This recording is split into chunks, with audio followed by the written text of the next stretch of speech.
Seguimos con la información. Le decía que hoy Blinken informó que dio positivo a COVID y deben de estar preocupados. Le decía yo, Biden, por un lado, su vicepresidenta y su titular del Departamento de Estado, Marcelo Ebrard, y le pregunto ahora a nuestro embajador ante los Estados Unidos, Esteban Moctezuma, si estuvo también ayer con Blinken. Embajador, sea usted bienvenido. ¿Cómo está, Leonardo? Sí, estuvimos el día de ayer en la reunión. Fue una reunión muy importante y obviamente ya me hice la prueba del antígeno, salí negativo, pero todavía mañana quiero volverme a hacer tanto la prueba del antígeno como la de PCR para estar totalmente seguros. Y además pues cancelé una reunión que tenía con algunas personas para no estar expuesto, pero estoy seguro que vamos a estar bien. Me alegro. Sí, porque Estados Unidos ya quitó mascarillas, ¿no? Ya es todo abierto. Espero que todo siga bien. Las reuniones, ¿cómo transcurrieron? Cuéntele al auditorio que nos escuche y nos ve en todo el país, el embajador Moctezuma, ¿cómo están las relaciones? ¿A qué acuerdos se llegaron ayer? Pues mira, yo te podría decir, Leonardo, que las relaciones entre México y Estados Unidos gozan de cabal salud. Hay un diálogo permanente. Yo en la embajada tengo una relación, me atrevo a decir, cotidiana, tanto con el gobierno americano como con el Congreso, los gobernadores, y hay muchísimos temas. Tú sabes que la relación entre México y Estados Unidos es de una enorme intensidad, y hay muchísimos temas. Y los temas, pues los cientos de temas que funcionan muy bien no se conocen precisamente porque no son problemas, y algunos de ellos que tienen algunos puntos en donde no estamos de acuerdo, afortunadamente ya hay una vía muy clara de solución del conflicto a través del diálogo e incluso a través de controversias como son las que marca el TEMEC. Entonces el día de ayer estuvimos hablando fundamentalmente de la Cumbre de las Américas con el secretario Blinken, que va a reunir a todos los países del continente y va a ser una cumbre muy importante.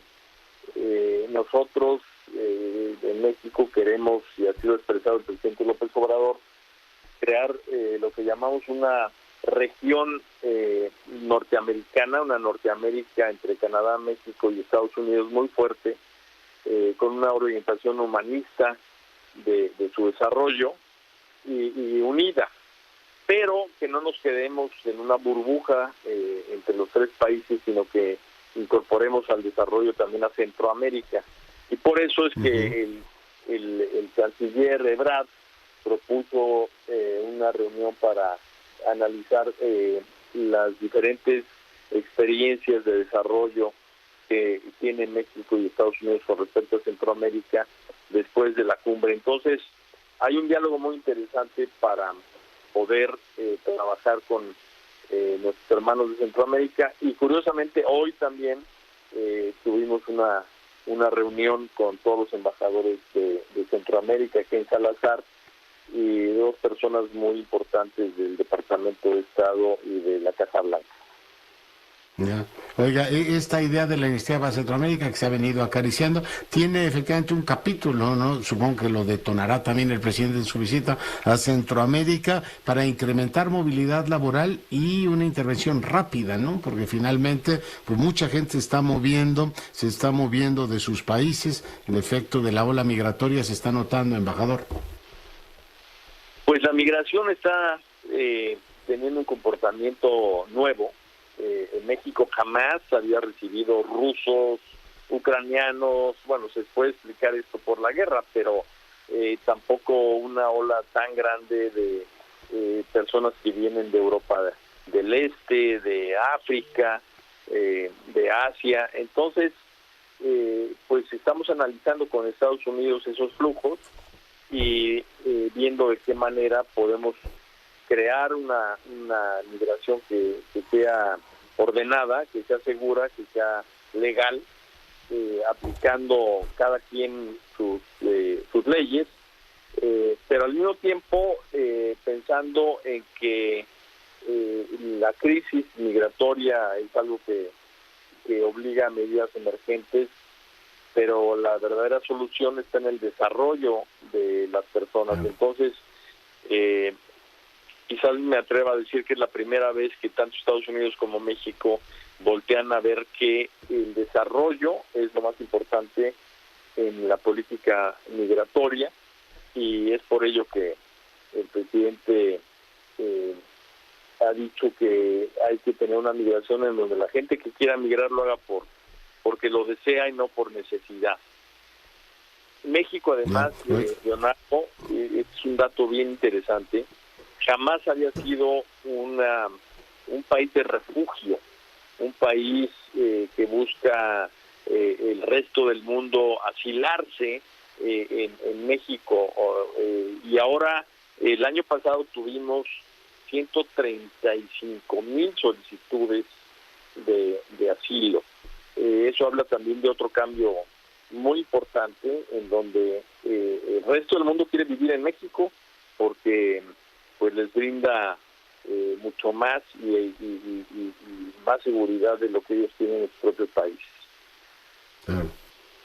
Es un tema interesante, el tema la intervención rápida, porque sí las oleadas, bueno, se notan, incluso hay algunos compatriotas que están efectivamente aprovechando la reapertura de fronteras y todo lo demás para moverse. El canciller insistió también en un tema, embajador Moctezuma, deme pistas de por dónde va esto, de una visión geopolítica más común o más afín. ¿A qué se refería el canciller con esto? No sé si hablaban de Rusia o de la geopolítica del hemisferio. ¿En qué hemos, digamos, hecho una visión más convergente con los vecinos? Mira, Leonardo, esto es algo muy interesante y tu auditorio seguramente le interesará el tema. Qué bueno que lo preguntas. Geopolíticamente ha habido cambios muy importantes en pocos meses. La primera llamada de atención es el COVID. El mundo se había organizado por intereses económicos. Entonces, ¿en dónde se producía más barato? ¿En dónde se producía de una manera más eficiente para las empresas? Pues era en China. Entonces, las empresas, sobre todo americanas y europeas, empezaron a producir todo en China. Ahora que vino el COVID, se interrumpió lo que llaman las cadenas de suministro, o sea, todo surtimiento, ¿no?, de materias primas, de productos que necesitan las empresas americanas, se dejó de surtir precisamente por el COVID.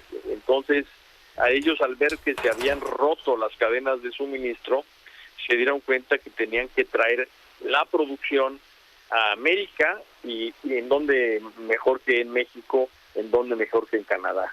Entonces, la posibilidad de que México y Canadá precisamente fueran algo en donde hubiera una atención muy especial por parte de la inversión americana surgió después del COVID. Y la segunda llamada de atención fue la invasión rusa a Ucrania, porque esto también trajo muchos problemas en el terreno energético, trajo muchos problemas en el terreno de alimentos. Ucrania es uno de los mayores productores de granos en el mundo, y también se rompieron muchas cadenas de suministro. Entonces, en este momento, para Estados Unidos, México es estratégico, y obviamente para México, Estados Unidos pues es el aliado natural, y esto nos abre la oportunidad de fortalecer a Norteamérica, que es algo que en lo que el presidente pues lo comentó con el presidente Biden y con el primer ministro Trudeau cuando vinieron en noviembre los tres jefes de Estado a la cumbre de Norteamérica. Entonces, lo que podemos esperar para el futuro es eso, una región fuerte, una región unida, una región en donde no solo seamos socios, o no solo seamos vecinos, sino que además seamos aliados. Oiga, el otro día me corregían, me decían, hay que aspirar no a la ally shoring, que dicen en inglés, sino al friend shoring, y ya ser pues más que aliados y amigos. Le pregunto sobre la sensibilidad política. México ha condenado la invasión en Naciones Unidas, a la invasión rusa a Ucrania. En Naciones Unidas hemos tenido una postura inequívoca sobre el particular, pero ha sido un irritante este tema de que algunos diputados hicieran el grupo de amistad con Rusia. Le pregunto también si en la invitación o el planteamiento de México de que a la cumbre de Los Ángeles fueran Cuba, Nicaragua y Venezuela ha sido un irritante en la relación. Son posturas que entre socios se pueden plantear y si no pasan tan amigos, embajador Moctezuma. Esto último que dices es lo que sucede. México lo que dice, y con justa razón, es si vamos a hablar del continente tenemos que invitar a todos los miembros del continente, y si no estás de acuerdo con algún régimen, pues eso no quiere decir que no hables con ellos, que no te sientes en la mesa. Precisamente tener cerca a todo el continente. Mientras más margines tú a un país, lo estás invitando a ese otro lado, ¿no? Entonces en este juego geopolítico, si queremos tener cerca a los países del continente, pues hay que precisamente acercarlos. Y esa es la tesis que ha expresado en México en público y en privado. Y obviamente no es algo que acepte Estados Unidos, y tiene todo su derecho también de invitar a su casa, porque el territorio americano va a ser en donde se lleva a cabo la cumbre.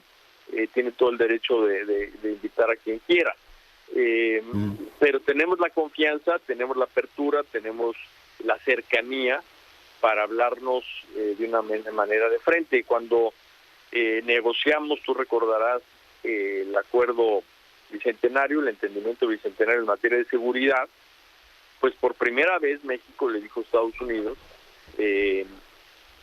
hay que obviamente atender las demandas de luchar en contra del crimen organizado, del narcotráfico, de la introducción de fentanilo, pero de ninguna manera podemos ver que esto es unilateral. También tenemos que luchar en contra de la incursión de armas, de la importación ilegal de armas a México, y en eso pues los dos tenemos que trabajar juntos. Y entonces se vio un tema regional, y yo creo que esa madurez la hemos logrado con los diferentes foros en donde trabajamos en materia de economía, de seguridad, de comercio, etcétera.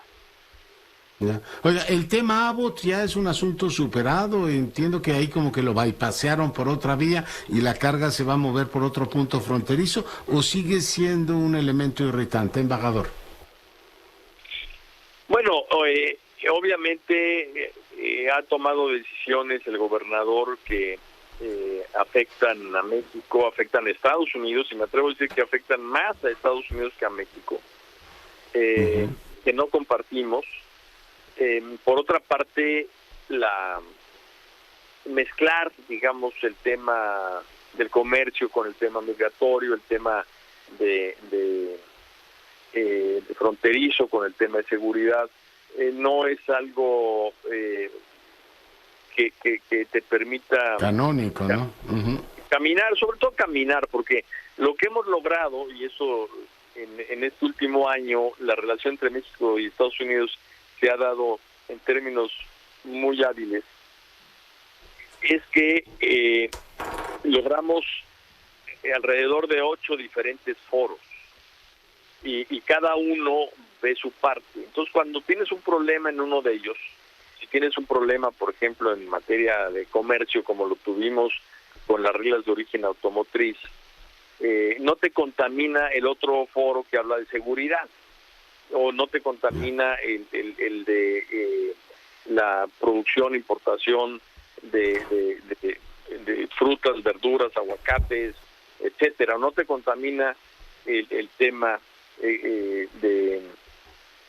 cultural, ¿no? Entonces, si en cambio mezclas la migración con la seguridad, y mezclas la migración con la economía y con el comercio, pues entonces por un solo problema vas a contaminar toda la relación. Creo que es lo que esperemos que entienda el gobernador y que, pues desafortunadamente, como se dijo en su momento, vienen tiempos electorales y muchas decisiones no tienen otra lógica más que la electoral. Política. Sí, la electoral. Finalmente le pregunto, embajador, agradeciéndole mucho el tiempo, cumplimos 200 años de relación los dos países, supongo que tendremos un gran evento a fin de año y además vamos a ser los anfitriones de la Cumbre de Líderes de América del Norte, no nos toca a nosotros. ¿Ya hay fechas para estos dos eventos?